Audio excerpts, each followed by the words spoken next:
Here's a wild one to start. Canada holds about 20% of the world's freshwater and roughly 9% of the world's forests, plus the longest coastline on Earth. That's like being the warehouse, the library, and the shipping department for natural resources, all in one country. So, what natural resources does Canada actually have? Let's speed run it. Water. Nearly 2 million lakes. Great Lakes on one side, glacial lakes up north, and enough rivers to power entire provinces. Freshwater here isn't just scenic, it's a lifeline for communities, a powerhouse for energy, and a backbone for agriculture and industry. Forests. Boreal forests, stretching coast to coast, plus temperate rainforests on the Pacific. Forestry in Canada is managed with replanting and long-term planning in most places, supplying lumber, paper, and the bio-based materials we use every day. Energy. Canada is an energy heavyweight. Oil. Third largest proven reserves, mostly in Alberta's oil sands. Natural gas across the west and offshore. Uranium from Saskatchewan fuels nuclear plants globally.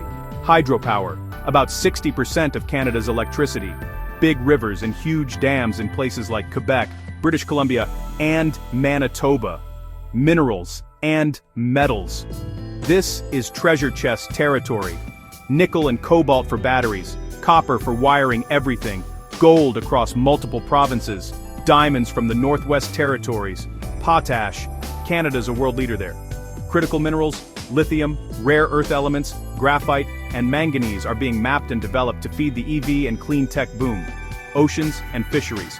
With 3 coastlines, Atlantic, Pacific, and Arctic, salmon and lobster, crab, fisheries are regulated to protect stocks, though climate change and warming waters are shifting what lives where. Land and soils. Prairie provinces grow wheat, canola, and barley. Pulses. You name it. Rich soils plus smart farming tech keep exports strong. And up north, peatlands store massive amounts of carbon, like a quiet natural savings account for the climate. Renewables beyond hydro. Wind farms spin across the prairies and the Atlantic coast. Solar is rising, especially in the sunnier south. There's geothermal potential in the west, and tidal energy experiments in the Bay of Fundy, where the tides are some of the most extreme on Earth. Wildlife and biodiversity.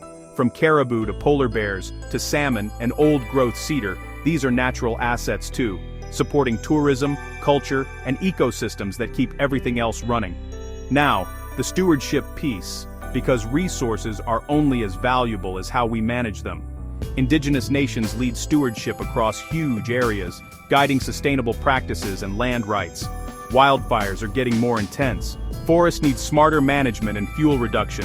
Oil sands and methane emissions are major climate targets, while reclamation and carbon capture are pushing forward. Hydropower is clean but not impact-free, so new projects must protect habitats and communities. Zooming out, Canada's resource advantage isn't just quantity, it's diversity. Water to power cities, forests to store carbon and build homes, energy for today and minerals for tomorrow's electrified world. The real trick is balancing prosperity with protection, keeping ecosystems healthy while building the tech and jobs the future needs. So if you picture a single resource, zoom out. Canada's strength is the full mix: lakes, woods, rocks, winds, tides, soils, and the people stewarding them. That's the real natural resource. Options. If this sparked